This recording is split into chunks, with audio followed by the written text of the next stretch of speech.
I suddenly went from being worth millions of dollars on paper to being basically worth nothing. And I had a really tough choice to make, either, fight to come back in as CEO and right the ship, or let it go.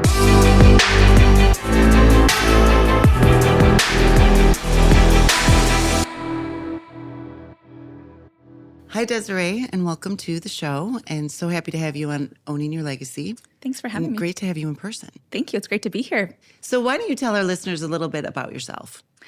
I am Desiree Vargas Wrigley, and I am the Chief Innovation Officer at P33, which is a nonprofit focused on helping Chicago become more of an innovation hub. And I'm also Executive Director of a program within P33 called TechRise that helps support BIPOC and women identifying founders from idea stage all the way to exit. So I would really like to hear about your story and what got you to where you are now. Well, I think hopefully, like most people's careers, it's a bit of a wending story, but I am from Costa Rica originally. I grew up in Kansas City, and I really thought that I would do what most people do, is try to get into a good college, go to business school, go work in corporate America.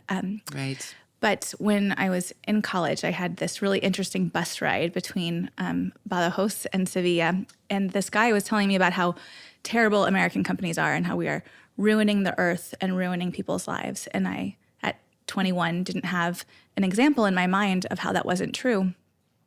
And I just, a light bulb went off for me in terms of, where is the good in business? And so I went back to school and wrote my senior essay on corporate social responsibility, which in 2003 was barely a word.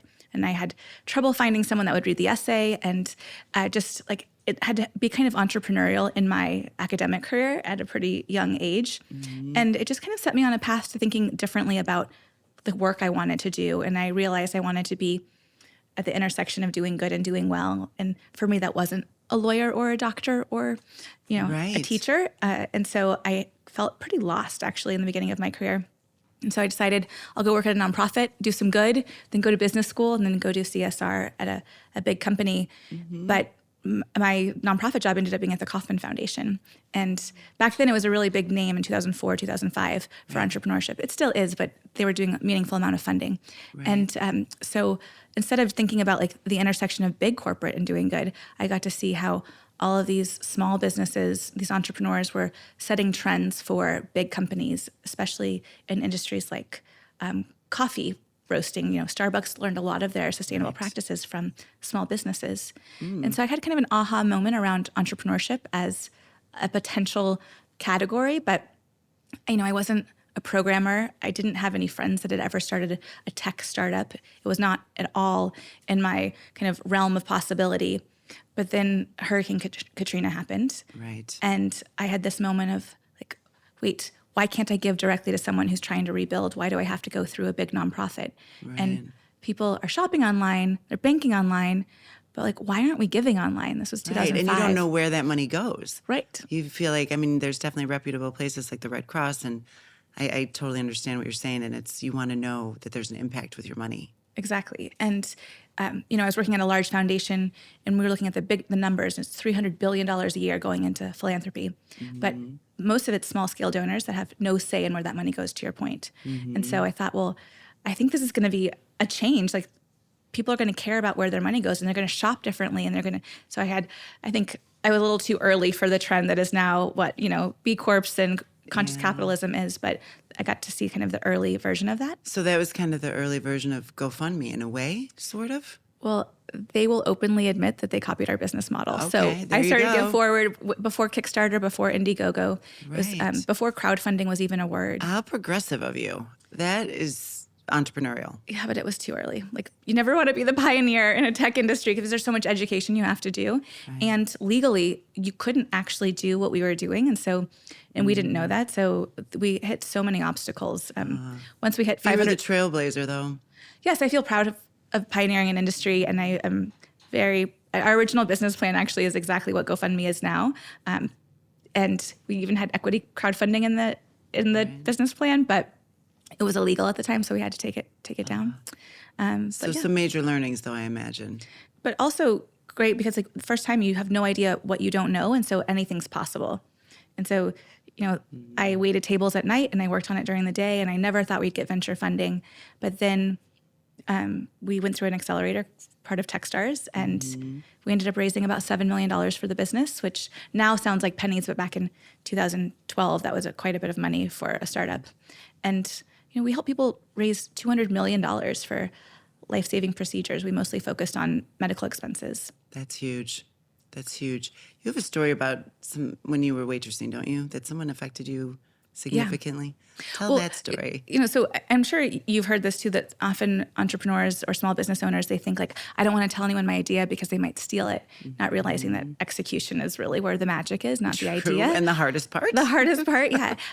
So I learned that at the Kauffman Foundation, that it's a big mistake that founders make. And so while I was waiting tables to pay the bills and get health insurance, I was telling almost every table that I met, including Jenna Fisher from The Office, who I waited on. Wow. that I was working on this thing.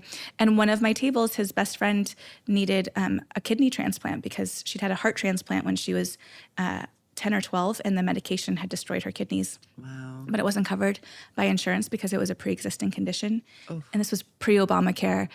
And, in those days, so many families went bankrupt because of medical bills.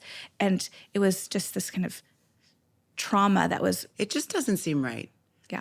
There's so many stories of it. It really is heartbreaking.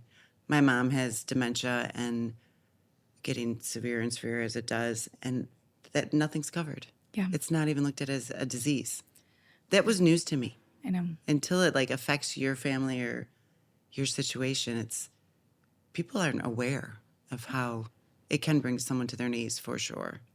Actually, I have a startup you should look at that is tackling that problem for dementia patients and their families. So I would love to hear about that. Navigating insurance for dementia families. So that's really interesting. It's not for the weak of heart. This is a long road, and she's lucky she has resources, but not unlimited. No, absolutely. And one of the things I learned about myself in that journey of building GiveForward, which is what that was called, it's now part of GoFundMe, by the way. So if you look it up, you'll land on GoFundMe. But what I recognized is that, people going through cancer or the loss of a loved one, they face this isolation, but actually the people around them also feel pretty helpless and isolated too, because they don't know what to do to help. And money is a bit of, like a metaphor or a symbol for a hug. It's not the same thing. But in the world that we live in, where everyone is, living on different coasts or in different countries, and you can't be there to walk the dog or to take the person to treatment, it feels like at least you're doing something to cover dinner or cover, a trip, or do something that doesn't have to be about the medical bills anymore. It can still be about just kind of showing up for that person. Cleaning or the caregiver, or there's so much that's needed. Yeah. So then where'd you go from there? So after that, you learned those lessons. Yeah. Well, then I learned the hardest lesson of all, which is to believe in myself, because I didn't. We could go on and on about that one, I think. Yeah. We all have that issue. Yeah. I mean, I had my first baby. I had built this team of about 45. I had investors that were very demanding. And I was just incredibly stressed out and miserable. And I just felt like I was losing touch with the why of the business. And so I missed doing the strategy. I missed doing the product design. I missed doing biz dev, which are the things that kind of bring me joy. And so I decided to bring in a seasoned operator to run the company. They could do it better than you could. Right. You still thought, yes. Yeah, AKA older white male, yeah. Yeah, been there a couple times. And with the encouragement of the board, too, I'm not going to pretend like it wasn't, a mutual decision. Right. And I handed him the company with $4 million in the bank and a $40,000 a month burn, which means we should have had nearly limitless runway. And he bankrupted the company in 12 months. And so I suddenly went from being worth millions of dollars on paper to being basically worth nothing. And I had a really tough choice to make, either, fight to come back in as CEO and right the ship, or let it go. Yeah. And I fought, but when I was fighting for the company, I found out that that there had been this meaningful amount of inaccuracies in our accounting. Oh, and no. it was not going to be anything close to the company that I'd spent the last 8 years building. And that is heartbreaking. I just couldn't go back to the beginning. And so It probably felt like, and I've said that before, sometimes it feels like sand going through your hands and you can't stop it. But there's also a challenge to your identity, right? Like, who am I if I am not the CEO and founder of this company? Who am I if I'm not an entrepreneur? And so I had to really invest in myself from an executive kind of coaching perspective, and looked at the mistakes in my leadership that led me to have that self-doubt, but also where I probably failed my team. And so I spent— So what did you learn there? I think that, like, for our listeners, I think that's what we can share that helps other people. Yeah. I don't know if this was being young, naive, or maybe— Because you were like a baby when this was going on. So there's that. yeah, I was 25 when I started the company, so I was pretty That's young. very young. I was 26 when I joined Edlong, and my dad was running it at the time. But the decisions and things that I had to make, looking back, and I was 26, it's a lot. But that's how you learn. Yeah. Well, and I held people to very high standards that were possibly unfair, or maybe they were right, and I just didn't have the right vocabulary for encouraging and motivating them. But I read several books. One of them that I really loved in terms of just personal accountability was understanding what role did I play in the outcome that I didn't like, and then asking myself how I could do things differently the next time to prevent that. And that forced me to kind of take multiple steps back to say, where was the miscommunication? Where did I not ask or double check? And it's not about micromanaging. It's about thinking about, can you course correct along the way, as opposed to, asking for— That's a good point. It's trust but verify.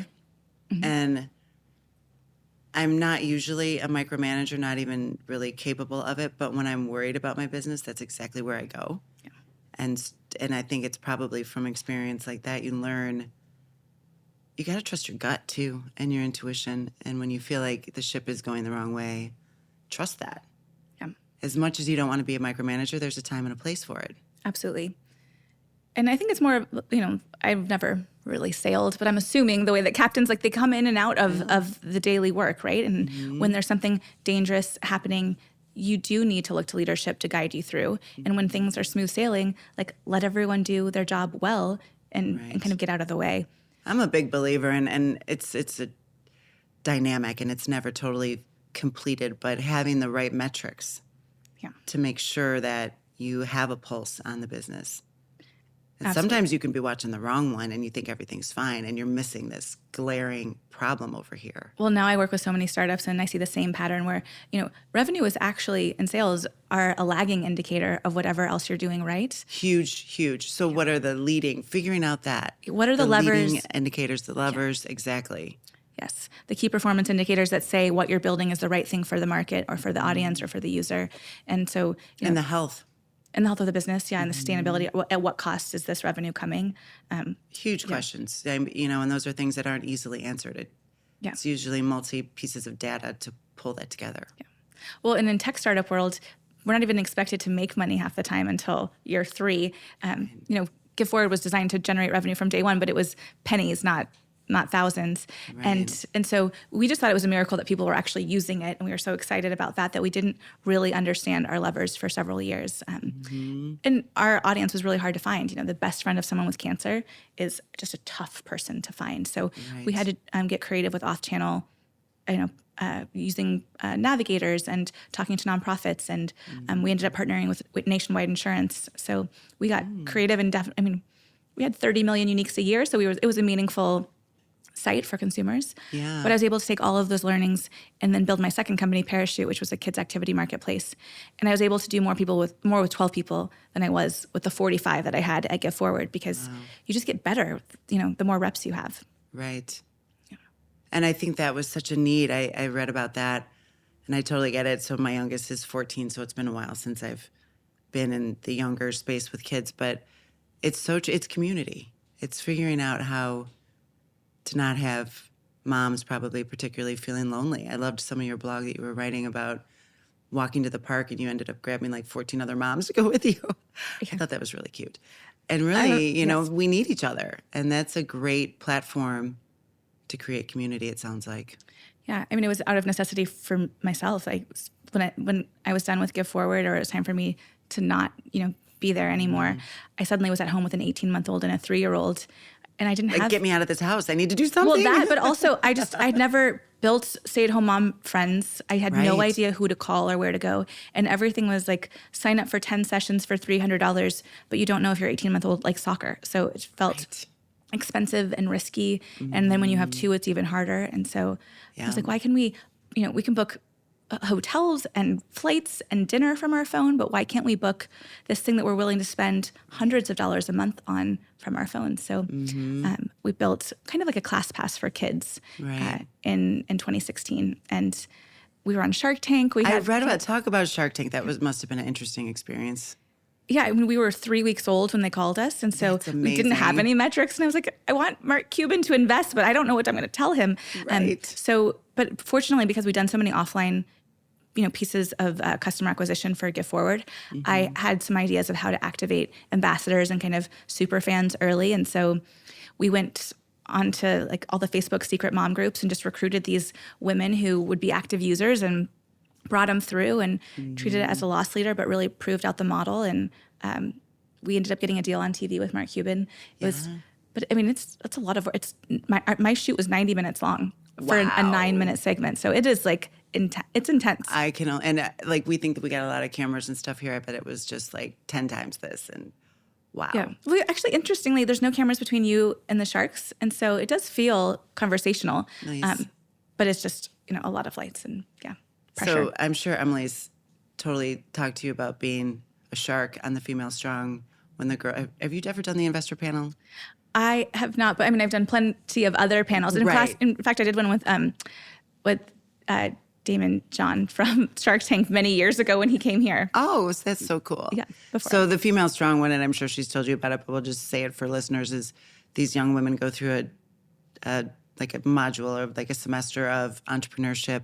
And at the end, they have to do exactly what you had to do and present their business case to investor panelists, which would be like you and I. Yep. And we give them feedback and we really help them with their business models. And there's a lot of mentors behind the scene that are helping them. So it's not even money necessarily. Sometimes we need just mentorship to help these young women. And at the end, that's the accumulation as it comes to who wins the Shark Tank event. And it's really fun. You would love it. And it's here. As Worlds Collide, I don't know if you know this, but I was an advisor to the Young Entrepreneurs Academy, which is the foundation of Female Strong's program, and actually inspired some of the work I do now with TechRise. So very cool. I know it is. It's a big circle. It is. It just comes. So what are you up to now? So Parachute's still going strong? No, Parachute. COVID. Okay, that's right. Yeah, that would be really hard. I mean, there was no activities. Everything closed. We pivoted to at-home learning pods and kept the business alive for, about... Would the kids meet at some different houses? Yeah, so in Chicago, all of our public schools closed, right? Right. And all the working families, especially the working moms. I struggled. I had a kindergartner who didn't read. It was horrible. And I was like, have your grown-up press pause. And I'm like, the grown-up's in a meeting. Yes. Can't do this. Yeah. It was hard that the teachers, and God bless them, and I have never respected teachers more than after COVID. They are a lifeline. But it was hard. They would be absolutely expecting, particularly moms, to be sitting next to the students. And we don't have time for that, nor am I a good teacher. Yeah. I'm a horrible teacher. Well, it was very challenging for our home life. And I loved the pod concept because I had heard about that, but pretty much by the time I was kind of going down that path for my son too, of like figuring out how to do that, then thank God the world opened up. Yeah. But that was a good concept to help, especially the kids that really struggled virtual learning. Yeah. Get a tutor and get a couple families together. Yeah, that's what we did. We recruited nannies with experience doing the tutoring or teaching. And you're totally an entrepreneur. You're like a step ahead of it. Like, had I known that, I would have been like, I'm going to Uber my child to your house. No, I think we were managing like 35 pods, wow. Which it didn't generate a ton of money, but it kind of kept Parachute in people's minds and probably kept moms working. Yeah, no, I mean, it was a lifesaver for me, and I know it was a lifesaver for other moms. And then actually, the kids now do like a summer backyard camp that is modeled after the pods because they just love their friends from pod, and so they want to spend the summers with them. So awesome. It is nice. But honestly, part of the industry just didn't come back. They closed their doors forever, so that made it hard. And then this is probably a lesson for any women that are out there fundraising, but it's often harder for us to raise money for our businesses if they are hyper female focused. And so this was a business for women, by women. And so I ended up having, 70 investors on my cap table, which made for a very messy cap table. And it meant it was really difficult for me to come out of COVID and do any kind of new fundraising to reinvigorate the business. And so what does that mean? I don't really. So 70 at your cap table. So when you bring on investors in a tech startup, you're selling part of your company. Okay. But they're getting like different preferences. So some of them get their money back plus some of them get their money back, and then it's divided based on their percentage. And there's just a lot of elements to how you raise. Okay. So that made it complicated. And Because you got to track all that. that part is done through a third-party tool. But the problem is the valuation on the business the last time you raise, when you lose all of your revenue, that it's not valued the same anymore. And so if you go to raise money again, you have to raise it at a lower valuation. And all 70 people pretty much have to approve the new round to say that you can. It's like having a 70-person board of directors. Yeah, on certain topics, it is very cumbersome. And also, families didn't want to drop into random activities and expose their kids to risk because there wasn't a vaccine. But I think that model could definitely come back again. I can't wait to fund the woman who builds the solution that is a better version of Parachute, because parents deserve it. I mean, women spend 4 to 6 hours a month on this, and like an average of $2,700 a year. And like that's just it's a really big lifetime value for someone. So it is, and it helps with loneliness. It helps, helps with postpartum. It helps with early diagnosis of children on the spectrum. Like there's so many reasons why enrichment. When you're a first-time mom, you wouldn't know. Yeah. Absolutely. Yes.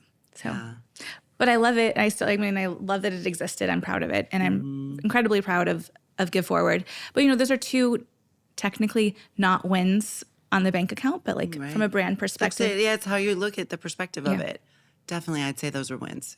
From an impact perspective, I feel like I checked the box. Exactly, and that's the most important thing. Yeah, and I think that's one of the things so when you're like, what's your story? I think what I recognize is that I like building things that matter. I like taking an innovative approach to problems and thinking about them from a stakeholder-centric perspective, which I've learned from conscious capitalism. So thinking about who benefits when we succeed at solving this problem. It's not just the mom, it's also the small business owner. It's also the cafe next door that, sells coffee to the mom on the way to the small business. And how can you kind of bring those pieces together and kind of amplify the wins for everyone involved? And so I took that perspective when building TechRise, which is what I'm working on now. Okay, tell us about that. And we're going to get back to conscious capitalism because we like that conversation. But I think it all kind of flows together. Hopefully that's like one of the common threads here. Yeah. Good segue. So kind of like the post-Hurricane Katrina moment after the murder of George Floyd, I had that same kind of feeling of helplessness. Like, and not because I was a victim, but because I just didn't know how to help. I didn't know like what I could do as a just normal citizen in Chicago, where we have so many problems with race and neighborhoods and public safety and, police and people interactions. Even though I'm married to a police officer, I'm very, very liberal and very aware of the difficulties and challenges. And that even makes it hit closer to home, I'm sure, being married to a police officer. Yeah, absolutely. Because I would never imagine my husband engaging in that kind of policing and nor would majority of them. Right. No, and it was a terrible example of a stain on, a workforce that's really mostly trying to create good in the world. Yes, not fair. And so for part of me was justifying the fact that I hadn't paid attention to this before because I was married to a police officer who was doing this hard work. And but then I realized that that's a terrible excuse. And so I was looking at where are my spheres of influence and recognized that I'd worked so hard to raise money in a city that doesn't typically fund social ventures like GiveForward or consumer businesses like Parachute. And somehow I'd overcome those challenges and raised $12 million for those businesses. But what had I done to leave the door open for Black founders and even my fellow Latino founders? And so I started looking for ways to bring the knowledge that I had to those founders. And so I joined P33 in the winter, or I guess the fall of 2020 with, they'd partnered with Verizon already to do something to support Black founders, but they weren't quite sure what it was going to be. They thought maybe a pre-seed fund. And I came in and they said, let's do a $500,000 pre-seed fund. We'll fund 10 founders with $50,000. And generous, absolutely. Right. But when I was looking at the numbers, I was like, funding 10 founders, statistically, when you look at how many founders go on to be successful, only 2 of them are going to make it to build anything important, and that's a long shot. So if we actually want to move the needle, we And need why to, do you think that is? I mean, like anything, there's a performance funnel. So, like just with students going through school, right? They're not all going to get straight A's. So the ones that have access to capital, have access to networks that can support them, who have access to knowledge about how to build their business, have a higher chance of getting from that pre-seed or early stage into growth stage into exits where they get to, experience wealth, sometimes multi-generational wealth. Right. But we, as a city, had only supported Black and Latino founders 1.9% of venture funding a year. That statistic is mind-blowing. Yeah, especially when our city is 60% Black and Latino. Yeah. So it was an eye-opening moment for me that the disparity was so great. I mean, just to contextualize that, though, women only receive 2.4%. And, we represent 45% of the workforce, Yes. and 51% of the population. So it is a problem that is, it's across the country. It's not unique to Chicago, but it is especially bad here given the diversity of our city. So what can we do about that? Yeah, so that's what I asked myself. And I said, okay, if we're going to design something, how do we think about who benefits when we succeed at this? And so, there's the city of Chicago benefits because we would have more job creation in different pockets of the city when we have diverse founders from different neighborhoods building businesses that sustain. We have our banks who have made this very public commitment in the wake of George Floyd to support small businesses run by Black and Latino founders. And they don't have a mechanism to track impact or to directly invest these funds. So there's pockets of capital out there. There's philanthropic commitments from just traditional foundations that want to give but don't have a mechanism. So I knew that there was a payer side of this or a investment side here. And then I also knew that there were other founders like me that were wondering what they could do to help, and they could help with their expertise. And so we landed on these pitch competitions. And instead of once a year, we do them once a week. Which is intense and sounds amazing. So every Friday? It is every pitches. Friday. Yeah. We deploy $25,000 to $50,000 a week through non-dilutive grants. So it's free money for these founders, which is kind of the same thing as like an uncle or aunt giving you $25,000 or $50,000. Nice. They might want it back, but they're not expecting it back. It's kind of that same. And not a lot of red tape to go through. No, not a lot of red tape at all. It sounds like that is a big thing that hinders getting funding. It's just so much bureaucracy. So much. And then a lot of, the funding opportunities require you to have some kind of traction and revenue. Mm-hmm. And so, you can't get loans from the bank. Your personal network doesn't have enough savings to often be put to work. And so founders of color just lack the network with enough capital to be able to fund them. Then do you follow the impact of it? We do. So, and we don't just do these competitions. I mean, right before the competition, we match them with existing founders in the ecosystem so that they can get mentorship on their pitch. Then they also do training sessions with me on the pitch framework to make sure that they have a compelling message and story. There's an art and a science to pitching this in this format. And I did teach entrepreneurship at Kellogg at Northwestern. So I've been doing this for a little bit, and I've had to pitch so many times myself, including Shark Tank, which is kind of, some of the ultimate pitch. Yeah, the ultimate pitch. That's only 90 seconds, but yeah. So they're pretty well prepared going into the competition. And then after the competition, they join a Slack channel, and there's a lot of peer support there. And then we do wraparound services. So it is more of a true program now than just a pitch competition. So what's one of your favorite stories of a success story? Do you have any that you're like? I mean, high level, I'm so proud of the fact that we've had 45 competitions, $1.4 million. It's not a lot of money to invest. That is, though. I mean, it's especially when you're talking about $25,000 at a time. Oh, yeah, it's a lot of work. Yeah. But the impact, just even going back to thinking of the female strong young women that are pitching, and sometimes they need just $10,000 for this piece of equipment to get them off the ground. Or it's not always huge asks by any stretch. Yeah. And they can get it going. So these companies have gone on to raise $30 million in 15 months, which... Okay, so you turned the 1.7 or they into 30. Yeah, and in less than 2 years. I mean, less than a year and a half. And that's huge. And you don't get that return anywhere. No, 20x. It's incredible. It's big. And then the year before TechRise, 2020, only $17 million total went to founders of color in Chicago. And last year was $39 million total. So Fantastic. it feels like we're really onto something, and it's not just Tech Rise. I mean, there's a lot of players that are trying to make progress here, Which is great. but it takes everyone intentionally working together. And so that's something I've really, learned in this role, is that when you have access to these pretty meaningful stakeholders, whether it's the Civic Committee or Verizon or Bank of America, or these founders working in neighborhoods, when you bring those tools together for those founders, that they really can thrive in a way that I didn't know if it was possible until I saw it in action. And so a story specifically, a woman came on. She only had $200 left in her company's bank account. She was going to close the doors.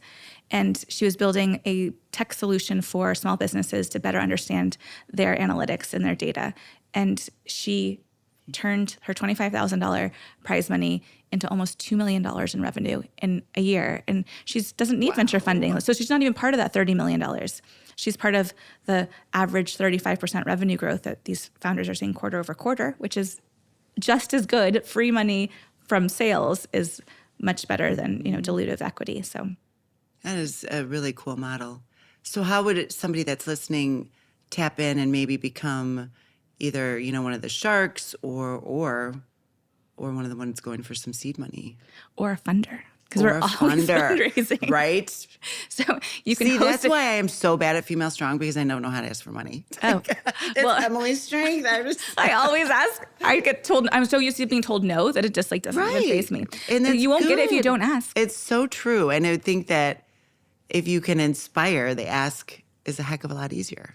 Yeah, I was just talking to a friend about the importance of the ask. My friend Alicia, and she was saying that, and I might be getting the numbers wrong, but as a lawyer, the average time to making partner for men is 6 years, and the average time for women is 8. And they were trying to figure out why that is. And I guess anecdotally, a lot of times men come in and they're like, what do I need to do to make partner? From day one, they're like, I want partner. How am I going to make partner? And then the women work so hard, probably outperform their male peers. And then they wait for someone to recognize them with this award. And I've heard that with promotions and raises, that women, we feel like we have to know how to do the job before we're promoted, and men get the job and I'll figure it out when I get the job. Yeah. And I was thinking of sports when you say that too, because I have 5 boys that are all athletes, and there's been times, you might have the starting position and you lose that starting position for whatever reason. Yeah. And in a good way, they are good at going to the coach and saying, what do I need to do to get my starting position back? So it's advocacy.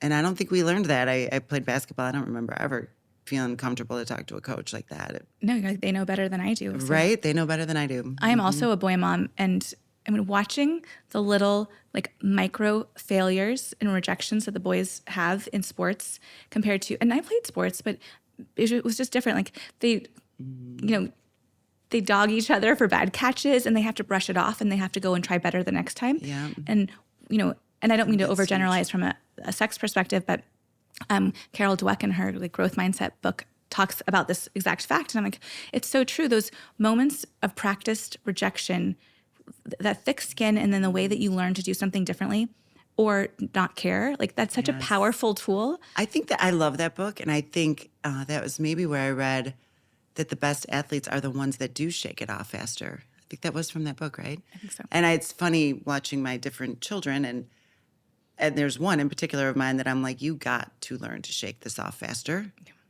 We had parent-teacher conferences recently, and one of his teachers is up in the press box doing the announcing, and so my son had a particularly bad game, and I went to go give him a hug after the game, and he sloughed me off, and the teacher saw it, and the next day in class yelled at him and said, don't ever do that to your mom again. And it was like that, you got to get over it. You had a bad game. Get over it. So it makes you a better athlete. Yeah. I don't know if my oldest son, I think he was just born this way, but we went to the playground at school, and a bunch of boys that were younger than him were playing kickball, and he asked if he could play, and they said no. And I was so offended. I was like, that's so mean. Let's go home. Mean girls. Yes. And he got in line anyway. And I was like, awesome. Huh. And then he nailed the ball and got a home run or whatever. Awesome. And he came over, and I was like, how did you have the courage to do that? They kind of told you no. And he was like, I knew I was going to smoke him. I figured, why not? And I was like, I want that. I want that. Yeah. Yeah, that is. So how do we like harness that? Or how do we not let our young girls lose that? Because I think a lot of young girls do have that confidence. And at some point, I do too. we do something that takes it away. Yeah. Society does, or we let them, I don't know. I don't have an answer for it. But I don't either, but it is like just kind those of crazy pointing it out, statistics that Emily's great at talking about. But that's sixth grade, something happens where self-confidence in young girls just drops significantly, and hormonal, who knows what it is, but there's got to be a way to build that back up. Well, and you know, safety. I feel like they got to feel safe. yeah, I agree. But I think it translates to the work world in many ways because, you know, a lot of us study psychology or English or history or one of the kind of softer subjects. I was a Latin American studies major, but I was great at math and science. But you went to Yale. I did go to Yale. So there's that. Oh, I forgot to mention, I went to Yale. I mean, I worked my butt off and I can only did all the imagine. things and I applied for every scholarship under the sun. That's great. But I also had this, I mean, not my mom's fault, but kind of, she's like, go get to a great college and like life will be easy. And that's just not true because, you know, there's so much It's self-discovery. a good first step, though. It's helpful. Good advice. It was good advice. But yeah, It's then good you for getting gotta those first few continue. jobs for sure. Yeah. I'm not sure it matters for entrepreneurship, to be perfectly honest. Yeah. But well, I don't know. I mean, being a critical thinker and a problem solver and thinking, you know, looking at the same problem from a bunch of different angles. Yeah, you're very good at that. And they do say that's the most important thing that we get from our college experience is learning how to learn. Yeah. Learning how to think differently. You know, absolutely. And learning how to live on no money, which is a really good thing to learn how to do. Yeah. It's hard when you're surrounded by people with a lot of money. But Yeah, yes. I bet. Yeah. I bet. But My actually- roommates and I, we all sold our blood, our plasma. Wow. $20. Oh. Yeah, it was I good. was my only friend, I think, with a job in college. And I waited tables, which I actually think is a great life skill because it forces you to sell. It forces you to show up when you don't want to be there physically, emotionally, you know. It's a hard job. I think everybody, I never had to do it but at school at Purdue, I went to Purdue, and in the major I was in, there was a restaurant. We all had to work the restaurant, which was all sides of it. Back of house, front of house. The front of house is hard. Yeah. And yeah. Teaches you And patience. dignitaries there, so you're nervous and Yeah. Humility. drop anything on them. Yes. Balance. All these things. Everyone should do that. I Yeah. totally agree. But then you should get out of it in your early Yeah. 20s because it can suck you in. Yeah. And what a lifestyle. Hard one. Yeah. It's hard. Restaurants. Yes. Yeah. But but I really enjoyed those days. I do kind of miss waiting tables sometimes. Yeah. I used to love answering the phone. That was one of my favorite jobs at Ed Long. I was in customer service, and it was always like, who's going to answer the phones at lunchtime back in the days when we really had real phones, which we still do. We are not Comcast. They drive me crazy. You can't get a human. Yeah. But I loved and then I'd start talking to, customers. And, oh, wait, the other line. And then it'd get a little stressful. But, yeah, it was just mindless, but, extroverted and get to, connect with people. And I loved that. But I was taking us to a place that I completely forgot, which is that most of our jobs, now going into marketing or going into even writing, there is an analytical component there, and you definitely need tech for almost every job that exists. And so I think we have an opportunity actually to reintroduce tech as a field for women, especially if they're artists. Graphic design is a very natural complement to that interest. And so Interesting. How can we think about tech not just from you need to be an engineer and then you do computer science and then you do this, but more of take the thing that you love and bring it to the rest of the world requires tech. How are you going to do that? That's a really good point, because you think of tech. When you say tech, I think computer. I just go straight to computer. And my middle son started at Iowa in computers. And then he's a total gamer at that age, and really good at it. And he switched to creative writing. And he's like, I think I want to write the storylines behind the games. Yeah. And he's an amazing writer. And in our world, it's so hard to find good writers. Yeah. And hugely important. When you find one, you're like, oh, hallelujah. Thank you. That is one of the best things I got from going to Yale. Just writing. You're a great writer. I was just said when you walked in, I'm like, oh, I've been reading your stuff. You're a really good writer. thank you. And it's emotional, the way you write, and it pulls people in. Thank you. That's a Maybe I'll talent. write a book now. You've I inspired think you me a should little. write a book. Someday. But maybe that will be the legacy if the zeros in the bank account won't be enough. Yes. So, Desiree, I want to circle back to our conversation about conscious capitalism. And I know it's something that you're really passionate about. So tell us a little more about that. So actually, my executive coach, Thea Polonsek, introduced me to it, and she runs the largest chapter in the world here in Chicago. So if anyone's interested, definitely they should go check it out. So there's a chapter. Tell me more about that. What do you mean? So it's So- a chapter on conscious capitalism? So they bring wonderful speakers together. They lead, questions and inquiry to help people deepen their thoughts about their own businesses and how they can be more conscious leaders. And so it's a wonderful program and group, and highly recommend it. But I'm for people who interested in that. Okay. For people who aren't familiar with conscious capitalism, really at the core of it is the idea that instead of just shareholder value, trying to create the most revenue at all cost, what does it look like to have stakeholder value? So you prioritize how your employees experience the business. You prioritize revenue still because it's an important part of how you engage with the world, but you also think about how you engage with your community, what your supply chain looks like. And so you're looking at all the different facets of your business and trying to maximize wins across the inputs and the outputs that you have. It's like being a good steward in the world. Exactly. You know, it's like, I have a stepson that's in Scotland. His name's Alex, and we have little mini debates because he likes to debate. He's that kind of guy. But he has really strong opinions of kind of how you started that conversation of meeting someone on a bus. You said, right, was when you were at school, and they were like, tell me of a good American company that gives back and what have you. And he has that same kind of feel. And I'm going to get his age wrong. I'd have to base it on every other kid in my lineup. 26. He's probably around 26, 27. And he says that to me when he's over a lot. He comes over a couple times a year and stays with me. And I'm like, Alex, it's like insulting. And he's like, well, not you. Yeah. It's like every other American company or whatever. And it's specifically, it seems like, well, so I constantly am debating him about that. And like, in order for us to do good, we do need the revenue to be able to create the give back. It's not even the give back, like to be able to create jobs, yes, and a which good sends people through environment. college and buys homes and increases, the value of Yes. neighborhoods. So I think that, one of the mistakes that a lot of people make, including women, is that we think we need to work really hard in our careers, make a lot of money, and then once we've made enough to give back meaningfully, then we'll give something back. But if we think about the impact of the work that we do on a daily basis and how it actually creates a ripple effect of good if we do it in the right way.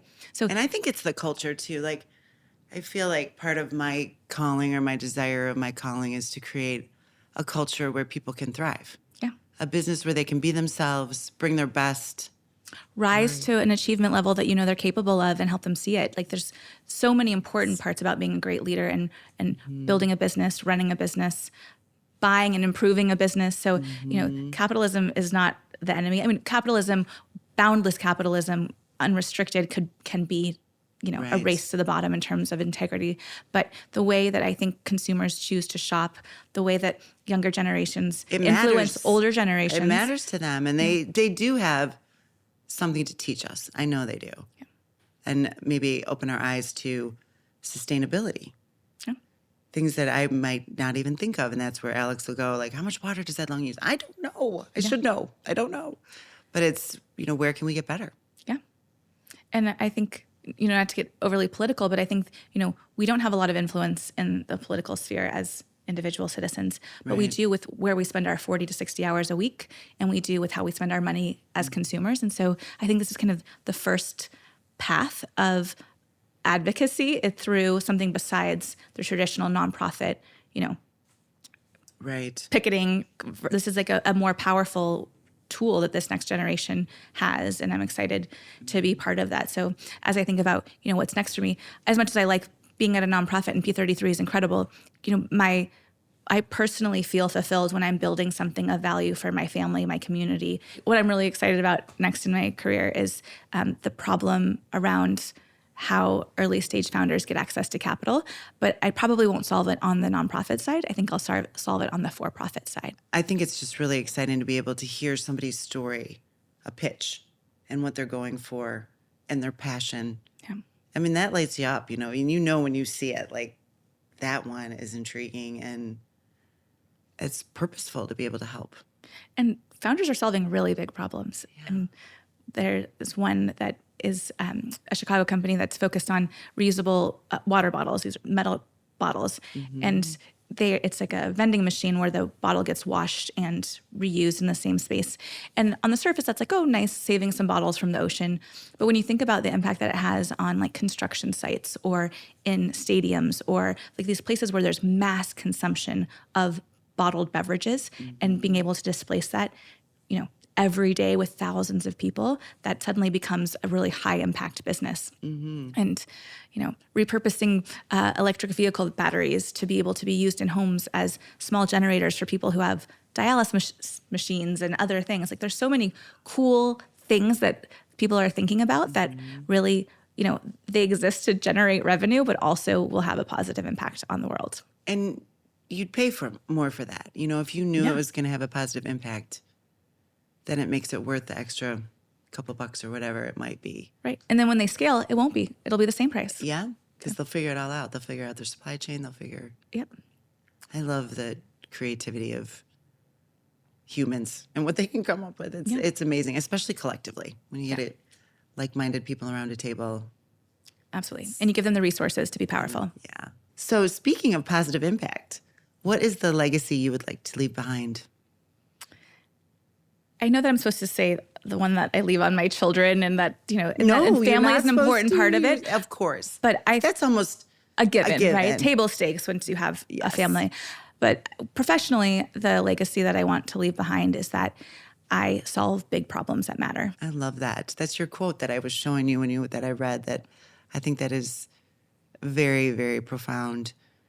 And the way that you solve those problems is very innovative, and you see a need in the market or you see a need in the world, and you've got a brilliant brain of figuring out what needs to be solved and make an impact. So I think that's perfect. You got to put that, you probably already have it.